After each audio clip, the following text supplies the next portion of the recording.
Oi pessoal, tudo bem? Então hoje a gente vai dar início ao capítulo 7, conteúdo do segundo bimestre, tá bom? A gente vai falar um pouco sobre as fontes de energias. Então, fonte de energia tanto renovável quanto a não renovável. Mais precisamente na aula de hoje, a gente vai falar mais sobre a não renovável. E essa não renovável a gente vai dividir entre a aula 1 e a aula 2.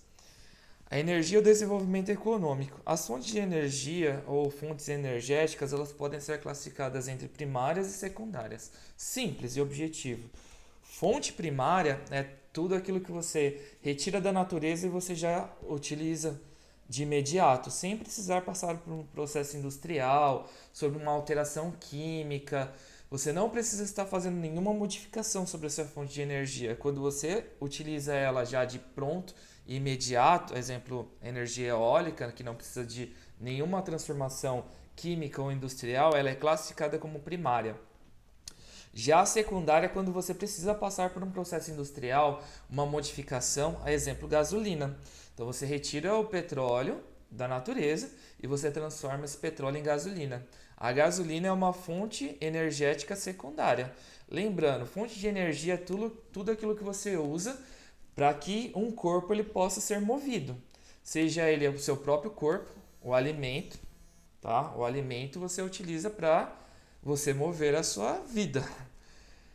Já, por exemplo, um carro, ele precisa de uma fonte de energia para poder mover este carro.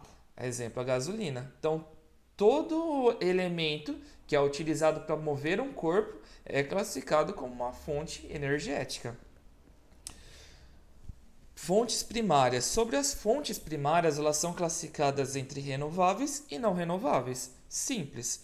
Fontes renováveis são aquelas que se subjugam como infinitas. O sol, o vento, o ar, a água. O vento e o ar, mesma coisa, né? Mas enfim, voltando. A água. Há um debate muito grande sobre a água ser uma fonte infinita.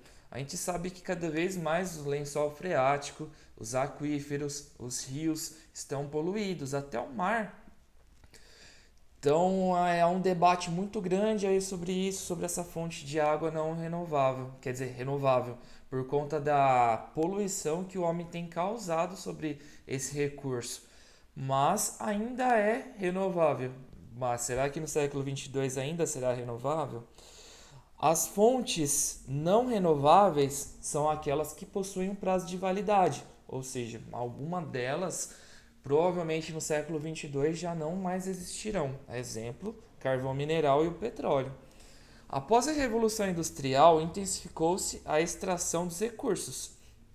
Então, no ano de 1730 começou o processo de Revolução Industrial na Inglaterra. Então, com esse processo de industrialização, era necessário cada vez mais recursos naturais para mover essas indústrias. Com a substituição do trabalho humano para o trabalho com as máquinas precisavam dos recursos naturais. E precisando dos recursos naturais, houve a necessidade dessa extração desses recursos. E o homem viu que as máquinas, a industrialização, era muito lucrativa. Então, gerando lucro, houve cada vez mais a extração desses recursos, não se importando com o impacto que as futuras gerações elas iriam ter. Impacto ambiental, aquecimento, poluição. Não se pensava em nada disso. O importante era ganhar dinheiro. Então houve uma dependência dos recursos naturais para o processo de industrialização. E este é um dos fatores que justificam as desigualdades econômicas. Simples e objetivo. Revolução Industrial, primeira, 1730 na Inglaterra. Segunda Revolução Industrial, lá por volta do ano de 1800 e pouquinho. O Brasil ele começou a sua industrialização no ano de 1930, 200 anos de atraso com relação à Inglaterra. Inglaterra, depois a França, depois a Espanha, Estados Unidos, Japão. Então isso justifica a desigualdade econômica entre os países desenvolvidos e o Brasil com 200 anos de atraso. Se o Brasil ele tivesse começado, por exemplo, sua industrialização semelhante à era Meiji no Japão, hoje nós estaríamos, anos-luz na nossa economia. Por conta que, comparado ao Japão, nós somos muito melhores em recursos naturais. O Japão não tem gás natural e petróleo suficiente, precisa comprar de outros países. Nós temos em abundância esses recursos, carvão não tanto, mas o petróleo sim. Petrobras está indo entre uma das maiores empresas mundiais. Então nós teríamos hoje um recurso muito maior do que nós temos hoje se nós tivéssemos começado nossa industrialização junto à Inglaterra, junto à França, junto aos Estados Unidos e ao Japão. Porém, a gente sabe que esses 200 anos de atraso pesam e muito na nossa economia. Prosseguindo. No século XXI, há debates acerca da escassez de recursos. Então, que nem eu já falei, os recursos não renováveis eles têm prazo de validade. Tendo prazo de validade, futuramente, século 22, a população não vai saber o que é petróleo, o que é gás natural, o que é carvão mineral, certo?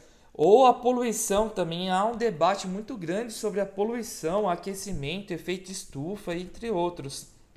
O que os países eles têm feito a partir do ano de 1980, século 21, depois posteriormente, tem criado algumas estratégias. A exemplo, o Protocolo de Kyoto e o Acordo de Paris. Porém, tanto o Protocolo de Kyoto quanto o Acordo de Paris, que são acordos entre os países para diminuição da emissão de gás carbônico na atmosfera, que causa aquecimento, que causa poluição, esses acordos eles são falhos. Por que são falhos? Tanto os Estados Unidos quanto a China, eles não aderem a esse protocolo de Kyoto, eles não assinam esse protocolo de Kyoto e o Acordo de Paris. Por quê? Porque pensa aqui comigo, se eu diminuir a minha emissão de gás carbônico, eu tenho que diminuir a minha atividade industrial. Se eu diminuir a minha atividade industrial, lógico que eu vou ter um prejuízo financeiro com isso. Tendo prejuízo financeiro com isso, lógico que a minha empresa ela vai falir, o meu país ele vai entrar em decadência. É muito grave isso. Então é por essa razão que muitos países eles não aderem ao Protocolo de Kyoto e ao Acordo de Paris. O mais escrachado de todos é os Estados Unidos, e depois a China, depois a Índia também, por conta que essa diminuição de atividade industrial vai causar uma quebra financeira, uma quebra do país. Prosseguindo. Estados Unidos e a China são os maiores emissores de gás carbônico, direto ou indiretamente. O que seria a emissão direta? É a emissão dentro do meu próprio país, onde que as indústrias elas poluem o meu país. O que é uma poluição indireta? Quando a minha empresa estadunidense ela está instalada no Brasil, na Índia, na China, no Japão, de uma forma globalizada, na África do Sul, está poluindo esses países. Então, eu, Estados Unidos, estou poluindo outros países com a minha empresa. Então, isso é uma poluição indireta. Uma alternativa seria a utilização de fontes não poluentes, como a água, o vento ou o sol. Ou ainda a utilização da energia proveniente do interior da Terra. Isso daí a gente vai estudar nas aulas posteriores, capítulo 8. Há inúmeros conflitos territoriais em virtude dos recursos, tanto na posse quanto na distribuição, sabendo que a posse dos recursos resulta em desenvolvimento. Há graves tensões geopolíticas pelos minerais e sua comercialização global. Simples. Oriente Médio possuindo uma das maiores reservas de petróleo do mundo. Só o Oriente Médio ele tá ali, interessado no seu petróleo? Não, há conflito entre eles mesmos, entre o petróleo de um país vizinho.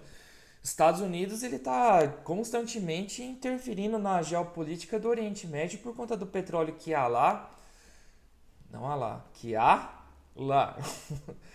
Então há inúmeros conflitos por conta do petróleo. Os Estados Unidos ele está interferindo na geopolítica do México por conta do petróleo que há no México, está interferindo na geopolítica da Venezuela, porque a Venezuela não tem recurso suficiente para poder fazer sua extração.